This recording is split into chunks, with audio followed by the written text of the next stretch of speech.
یہ موضوع بڑا اہم ہے، اس لیے ہم چاہتے ہیں کہ مکمل کر کے باذن اللہ اور مستعین باللہ اٹھیں، واللہ ولی التوفیق۔ تو دیکھیے یہاں پر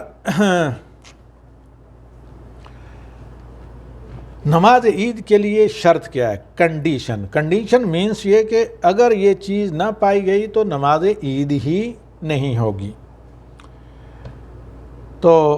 اچھے طریقے سے نوٹ کریں کہ نماز عید کے ادائیگی کے لیے شرط ہے استطاعت، یعنی مسافر اکیلا نماز عید نہیں پڑھے گا۔ استطاعت کا مطلب ہے یکون الذین یقیمونہ مستوطنین فی مساکن مبنیہ بما جرت العادہ بالبناء، یعنی موجودہ دور میں جیسے شہر ہیں، گاؤں ہیں، اس طرح ہوں، لیکن جیسے مثال کے طور پر بعض خطوں میں بہکیں وغیرہ ہوتی ہیں، مرغزاریں وغیرہ، یا خانہ بدوش لوگ ٹمپریری کہیں آتے ہیں جاتے ہیں، تو وہاں پر ظاہر بات ہے عید مشروع نہیں ہے، جیسے کہ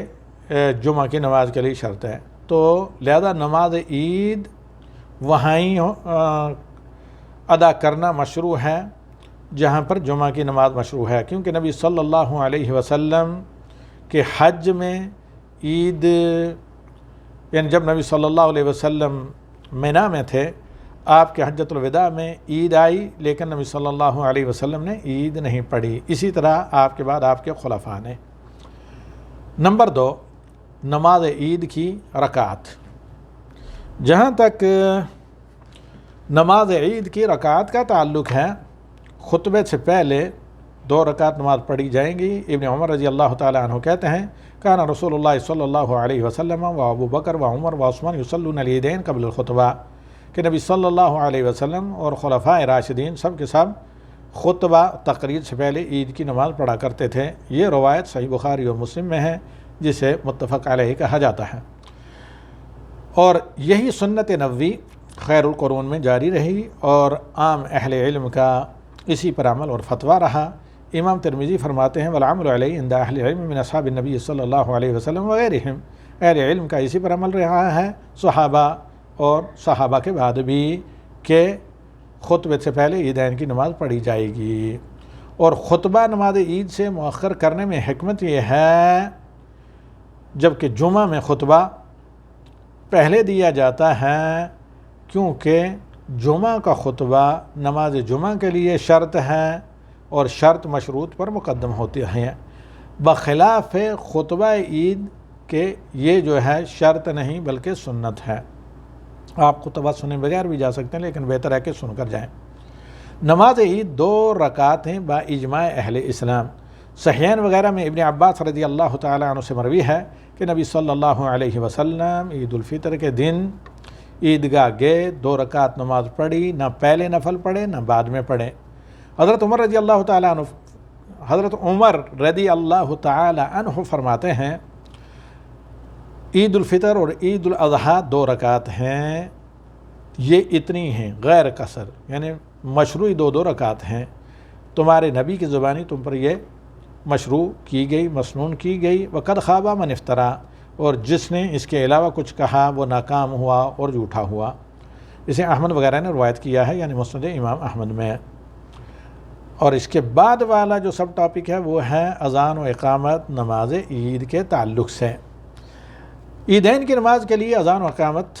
مشروع نہیں، بلکہ اگر کوئی دے تو یہ بدعت ہے، جیسے کہ امام مسلم حضرت جابر سے روایت کرتے ہیں صلیت مع النبی صلی اللہ علیہ وسلم العید غیر مرہ ولا مرتین فبدا بالصلاۃ قبل الخطبہ بغیر اذان ولا اقامہ، میں نے نبی صلی اللہ علیہ وسلم کے پیچھے نماز عید بے شمار دفعہ پڑھی، 1-2 دفعہ نہیں، ہمیشہ نبی صلی اللہ علیہ وسلم نے نماز عید کا آغاز خطبے سے پہلے بلا اذان اور اقامت کے کیا۔ نماز عید کیا طریقہ اور تکبیریں۔ جہاں تک نماز عید کا طریقے کا تعلق ہے، پہلی رکعت میں تکبیرہ احرام کے بعد، یعنی تکبیر تحریمہ کے بعد، اور اسی طریقے سے استفتاح کے بعد، اور اعوذ باللہ پڑھنے سے پہلے، بسم اللہ اور قرات سے پہلے 6 تکبیریں کہی جائیں گی، یعنی پہلی رکعت میں تکبیر تحریمہ سمیت 7 تکبیریں ہوئیں، اور تکبیر تحریمہ رکن ہیں، اس کا ہونا لازم ہے، ورنہ آدمی کی نماز شروع ہی نہیں ہوگی۔ جبکہ اس کے علاوہ جو تکبیریں ہیں، 6 تکبیریں جو قرات سے پہلے کہی جاتی ہیں، یہ سنت ہیں۔ پھر اس کے بعد استفتاح، دعا استفتاح پڑھی جائے گی، کیونکہ استفتاح اول صلاۃ میں ہوتی ہے۔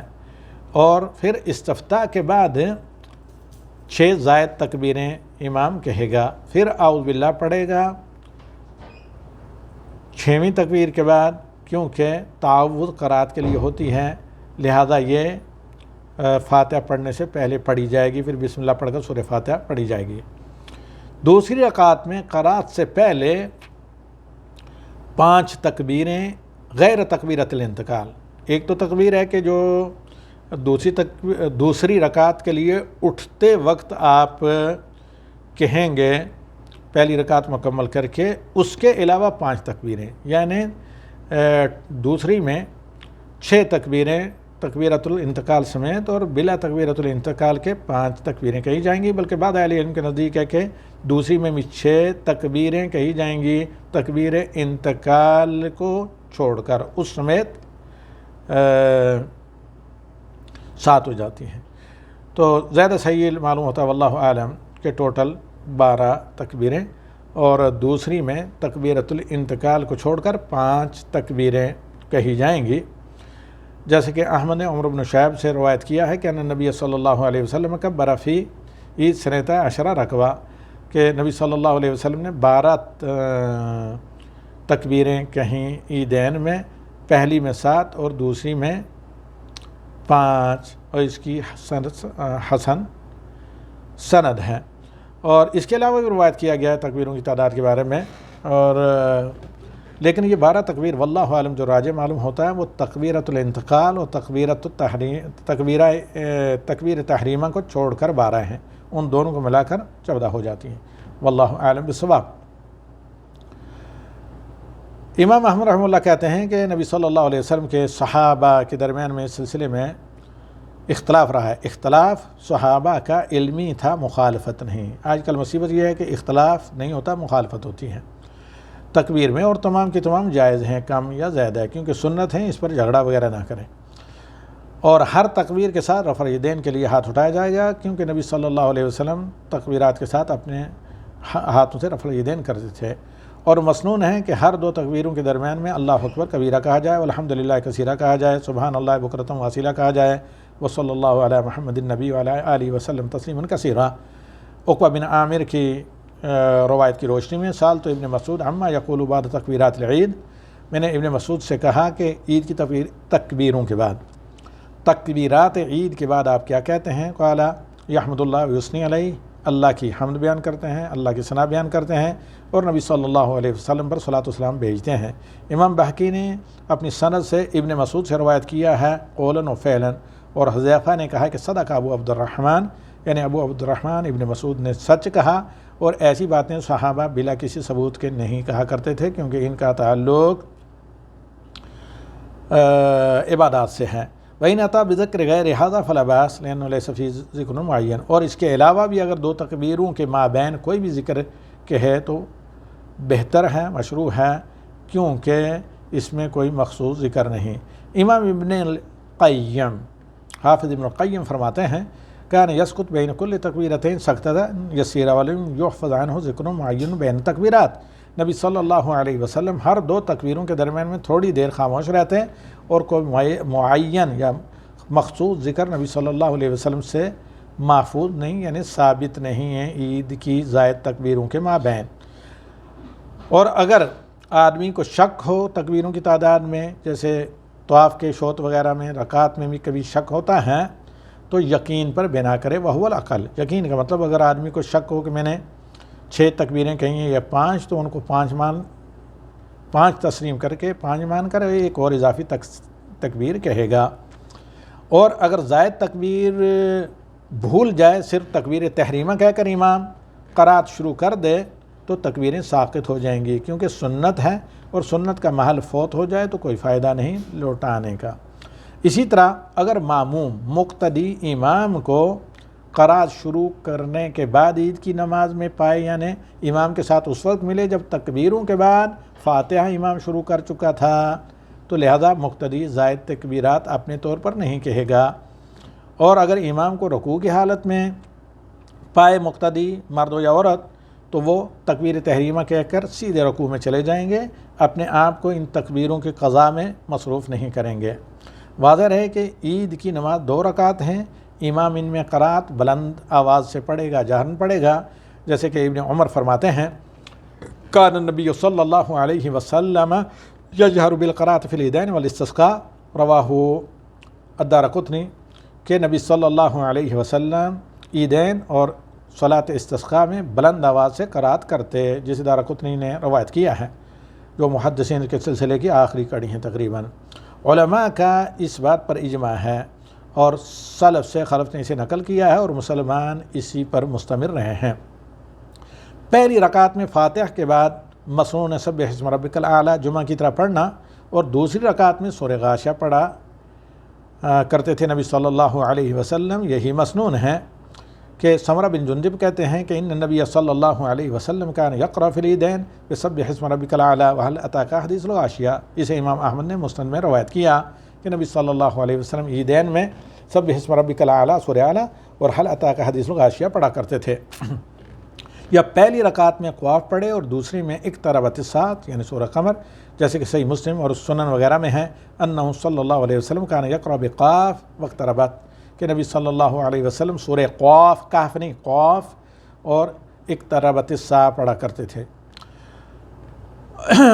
شیخ الاسلام امام ابن تیمیہ رحمہ اللہ نے فرمایا کہ دیگر صورتیں پڑھنی بھی جائز ہیں، جیسے دیگر نمازوں میں پڑھنی جائز ہیں، فقرؤ ما تیسر معکم من القرآن کے تحت، یعنی یہ میں اضافہ کر رہا ہوں، لیکن قواف کا پڑھنا، واقتربت الساعۃ کا پڑھنا وغیرہ پڑھنا جو نبی صلی اللہ علیہ وسلم کے عمل سے ثابت ہے، یہ سنت کی اتباع ہے، سنت کی اتباع کا اجر ملے گا، یہ زیادہ بہتر ہے۔ اور بڑے مجامع میں نبی صلی اللہ علیہ وسلم، بڑے مجموع میں جیسے جمعہ کی نماز ہے، عیدین کی نماز وغیرہ ہے، ایسے موقع پر نبی صلی اللہ علیہ وسلم عموماً ایسی صورتیں پڑھتے جو عقیدہ توحید پر مشتمل ہیں، امر و نہی پر مشتمل ہیں، امر بالمعروف نہی عن المنکر پر، مبدا معاد انسان کی تخلیق، پیدائش اور قیامت اور وفات پر مشتمل ہیں، اور انبیاء کے قصوں پر مشتمل ہیں کہ انبیاء کو کس صبر سے کام لینا پڑا اپنی قوموں کے ساتھ وغیرہ، اور اللہ نے نافرمانوں کے ساتھ کیسا معاملہ کیا، فرمانبرداروں کے ساتھ کیسا معاملہ کیا، جنہوں نے انبیاء کو جھٹلایا، کفر کیا، ان کو کیسا عذاب دیا اور تباہ کیا، اور جو ایمان لائے ان کو کس طرح بچایا وغیرہ، اور اہل ایمان کے قصے اور واقعات، اور اللہ نے کن اعمال کی بنا پر اپنے عذابوں کو ٹالا، نجات دی، اور کن اعمال کی بنا پر اپنے عذابوں میں جکڑ لیا۔ تو اس طرح کے معنی پر مشتمل آیات پر جو صورتیں ہوتی بڑے مجموع میں نبی صلی اللہ علیہ وسلم انہیں پڑھتے۔ اب آخر میں خطبہ عید کے صفات، جب امام نماز عید سے سلام پھیر لے تو 2 خطبے جمعے کی طرح دے گا، دونوں خطبوں کے درمیان میں بیٹھے گا، جیسے کہ عبید اللہ بن عبداللہ بن عتبہ سے روایت ہے کہ السنۃ ان یخطب الامام فی العیدین خطبتین یفصل بینہما بجلوس، کہ سنت یہ ہے، یعنی سنت نبوی، کہ امام عیدین کے 2 خطبوں کے درمیان میں بیٹھے 2 خطبے دے گا۔ اور امام شافعی ابن ماجہ جابر سے روایت کرتے ہیں رضی اللہ تعالیٰ عنہ سے، خطب قائما ثم قعد قعدۃ ثم قام، کھڑے ہو کر نبی صلی اللہ علیہ وسلم نے خطبہ دیا، پھر تھوڑی دیر بیٹھے، پھر کھڑے ہوئے۔ اور صحیح کتب حدیث وغیرہ میں ہیں بدأ بالصلاۃ ثم قام متوکئا علی بلال، نماز سے آغاز کیا عید کی نماز سے، خطبہ اذان اقامت کچھ بھی نہیں، اور اس کے بعد بلال کا سہارا لے کر، یعنی بلال کے پیٹھ یا کندھوں پر ہاتھ رکھ کر نبی صلی اللہ علیہ وسلم کھڑے ہوئے عید کے خطبے میں، یا جمعہ کی طرح لاٹھی یا ممبر یا تنے وغیرہ سے ٹیک نہیں لگائی۔ فَأَمَرَ بِتَقْوَى اللَّهِ وَحَثَّ عَلَىٰ طَاعَتِهِ، اللہ کے تقوی کا لوگوں کو حکم دیا اور اللہ کی طاعت پر اکسایا ابھارا۔ یہ لمبی حدیث ہے۔ مسلم میں پھر اس کے بعد ایک خطبہ دے کر ممبر سے اترے اور عورتوں کے سامنے گئے اور لوگ اپنی صفوں میں بیٹھے رہے، اور پھر اللہ کے نبی صلی اللہ علیہ وسلم نے عید الفطر کے خطبے میں خواتین کو صدقہ کی ادائیگی پر اکسایا ابھارا اور صدقۃ الفطر کے احکام وغیرہ بیان کیے، مقدار کے اعتبار سے کب نکالا جائے، کیا نکالا جائے، اور خطبے میں ان کو عید الاضحیٰ کے خطبے میں رغبت دلائی، قربانی کی فضیلت بیان کی، قربانی کے جانور ذبح کرنے کی اہمیت، اور اس پر آپ صلی اللہ علیہ وسلم نے فضائل بیان کر کے اکسایا، اور پھر قربانی کے احکام وغیرہ بیان کیے، کیونکہ نبی صلی اللہ علیہ وسلم نے خطبہ عید الاضحیٰ میں بہت سے مسائل و احکام بیان کیے تھے۔ اسی طرح خطیبوں کو، اماموں کو چاہیے کہ اپنے خطبوں میں موقع محل، زمان و مکان اور مناسبات کی اعتبار سے علمی اور نفع بخش وعظ اور خطبہ دیں، کیونکہ خطبہ ضروری ہے کہ ایسے علمی میٹیریل اور مواد پر شامل ہو جو حاضرین اور سامعین کے لیے نفع بخش ہو، اور غافل کو غفلت سے جگا دے، اور جاہل کو علم کے اندھیرے سے نکال کر روشن شاہراہ پر لے آئے۔ اور عیدین میں عورتوں کو حاضر ہونا چاہیے، بلکہ بعض اہل علم کے نزدیک حدیث ام عطیہ کی روشنی میں واجب ہے، فرض ہے عورتوں کا عیدگاہ میں حاضر ہونا، جیسے کہ اس سے پہلے ہم بیان کر چکے ہیں۔ اور عورتوں کو بھی مخاطب کرنا چاہیے خطبہ عید میں، کیونکہ نبی صلی اللہ علیہ وسلم نے جب دیکھا عید کی نماز پڑھانے کے بعد خطبے کے دوران کہ آواز عورتوں تک نہیں پہنچ رہی ہے، عورتوں کے سامنے آئے، ان کو واعظ کیا، انہیں صدقے پر ابھارا، اور ایسے ہی عورتوں کو چاہیے کہ وہ خطبہ عید کو توجہ سے سنیں، فضول کاموں میں اپنے آپ کو مشغول نہ کریں، اور اس سے مستفید ہوں، کیونکہ عورتیں مردوں سے کم محتاج نہیں ہیں دینی مسائل کے جاننے کی، اور ساتھ ہی نبی صلی اللہ علیہ وسلم کی اقتداء بھی ہے۔ عید کی نماز سے پہلے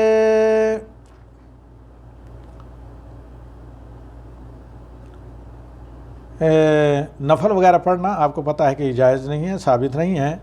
اور عیدین میں تکبیر کیسے کی جائیں، وقت تکبیرات کا کیا ہے، یہ الحمدللہ میں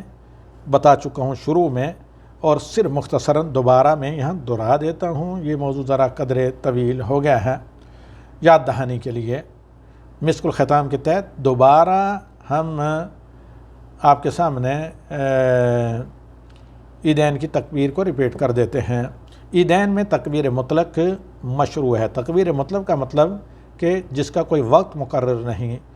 جو ہی عیدین کا چاند نظر آیا، یعنی ذی الحجہ کا چاند نظر آیا عید سے 9 دن پہلے، یا شوال کا چاند نظر آیا رمضان کے اختتام پر، تو تکبیر بلند آواز سے مرد پڑھیں گے، سوائے خواتین وہ آہستہ آواز سے پڑھیں۔ اور عیدین کی راتوں سے تکبیر پڑھی جائیں گی، اور ذی الحجہ میں شروع ذی الحجہ سے، کہ اللہ تعالیٰ کا فرمان ہے وَلِتُكْمِلُوا الْعِدَّةَ وَلِتُكَبِّرُوا اللَّهَ عَلَىٰ مَا هَدَاكُمْ۔ گھروں میں، بازاروں میں، مساجد میں، تمام مقامات پر بلند آواز سے مرد تکبیر پڑھیں گے، اور عیدگاہ میں جاتے ہوئے بھی راستے میں بلند آواز سے پڑھیں گے، جیسے دارقطنی وغیرہ نے روایت کیا ابن عمر سے انه كان اذا غدا يوم الفطر ويوم الاضحى يجهر بالتكبير حتى ياتي المصلى۔ عید الفطر اور عید الاضحیٰ کی صبح ابن عمر کہتے ہیں کہ وہ تکبیر پڑھتے ہوئے عیدگاہ پہنچتے، یہاں تک کہ امام جب تک مصلی پر نہ پہنچ جاتے اس وقت تک تکبیر پڑھتے رہتے ہیں۔ اور صحیح حدیث میں ہے كنا نؤمر باخراج الحیض فیکبرن بتکبیرہم۔ ام عطیہ کہتے ہیں ہمیں حتیٰ کہ حیض والی عورتوں کو بھی عیدگاہ لے جانے کا حکم دیا جاتا، وہ مردوں کی تکبیریں سن کر تکبیریں پڑھتی۔ مسلم میں ہے یکبرن مع الناس فهو مستحب لما فیہ من اظہار شعائر الاسلام۔ صحیح مسلم میں ہے، یہاں یہ نہیں ہے کہ آہستہ آواز سے، بس علماء نے حکمتاً کہا ہے۔ صحیح مسلم میں ہے کہ مردوں کے ساتھ عورتیں بھی تکبیر پڑھتیں،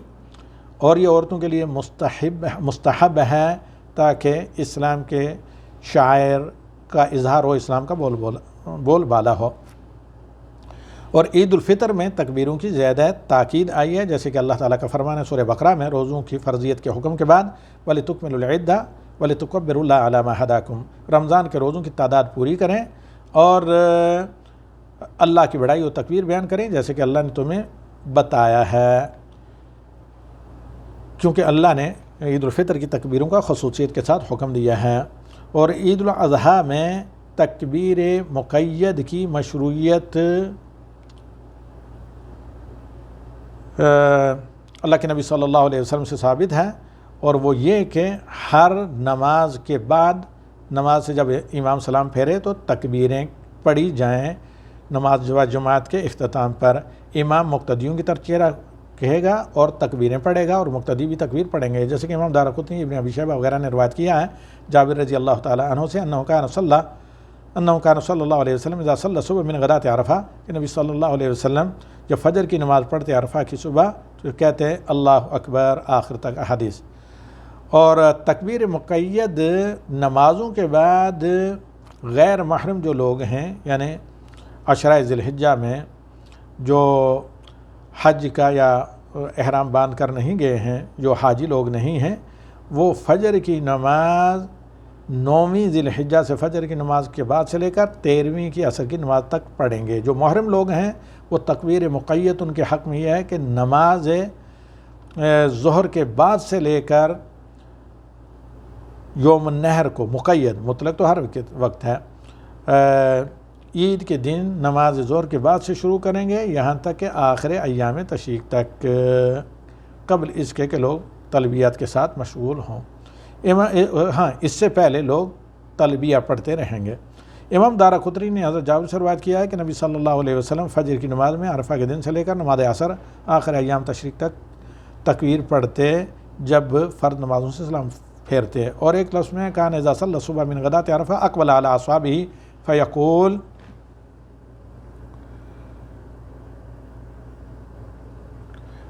نبی صلی اللہ علیہ وسلم اپنے صحابہ کی طرف توجہ کرتے اور کہتے مکانکم، اپنی صفوں میں بیٹھے رہو، اور پڑھتے اللہ اکبر لا الہ الا اللہ واللہ اکبر وللہ الحمد، اور اللہ تعالیٰ کا فرمان وذکر اللہ فی ایام معدودات، یہ ایام تشریق ہیں۔ امام نووی رحمہ اللہ فرماتے ہیں یہ راجع اہل العمل فی الامصار، یعنی فجر کی نماز کے بعد سے۔ شیخ الاسلام امام ابن تیمیہ رحمہ اللہ فرماتے ہیں کہ تکبیر کے سلسلے میں اصح الاقوال، صحیح فتویٰ یہ جس پر جمہور سلف اور فقہا صحابہ اور ائمہ میں سے یہ کہ عرفہ کے دن کی فجر سے لے کر آخر ایام تشریف تک ہر نماز کے بعد تکبیریں کہی جائیں، جیسے کہ سنن میں ہیں یوم عرفہ، یوم النحر و ایام منا، عیدنا اہل الاسلام وہی ایام اکل و شرب و ذکر اللہ۔ اور محرم کا تکبیر مقید نماز ظہر کے بعد سے یوم النحر تک شروع کرنا، کیونکہ تلبیہ جمرہ عقبہ کی رمی سے رمی شروع کرنے پر ختم ہوتی ہے اور تکبیر شروع ہوتی ہے، اور جمرہ عقبہ کی رمی مسنون یہ ہے کہ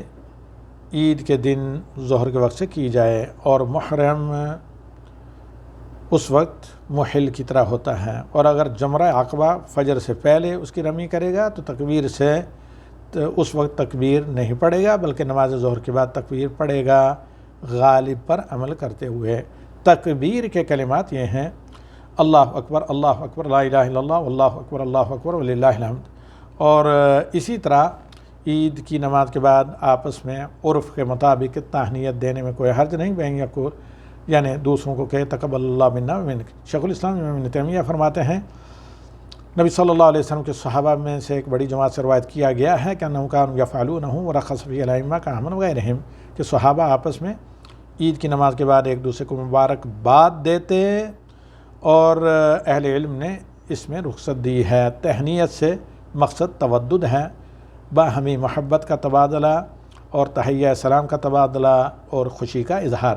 امام احمد کہتے ہیں لا ابتدئ بہ، اس کا میں آغاز نہیں کرتا، فإن ابتدأنی احد اجبتہ، کسی نے مبارکباد دی تو میں اسے جواب دیتا ہوں،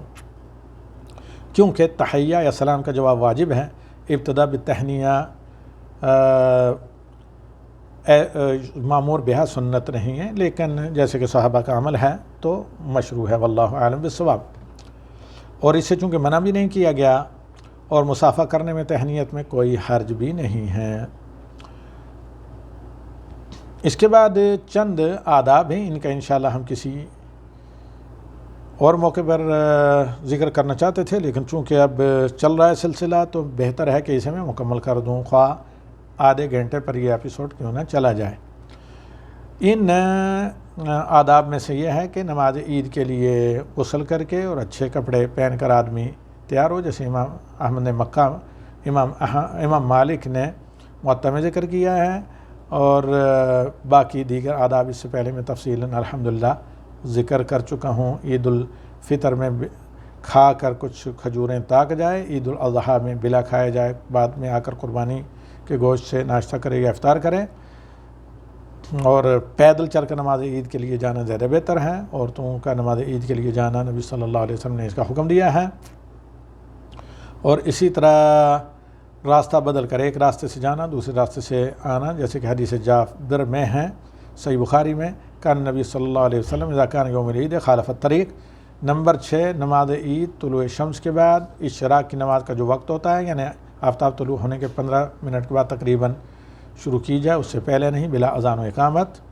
اور باقی تفاصیل الحمدللہ میں ذکر کر چکا ہوں، اور اسی پر اکتفا کرتے ہیں، اور یہ کہتے ہوئے ابھی تک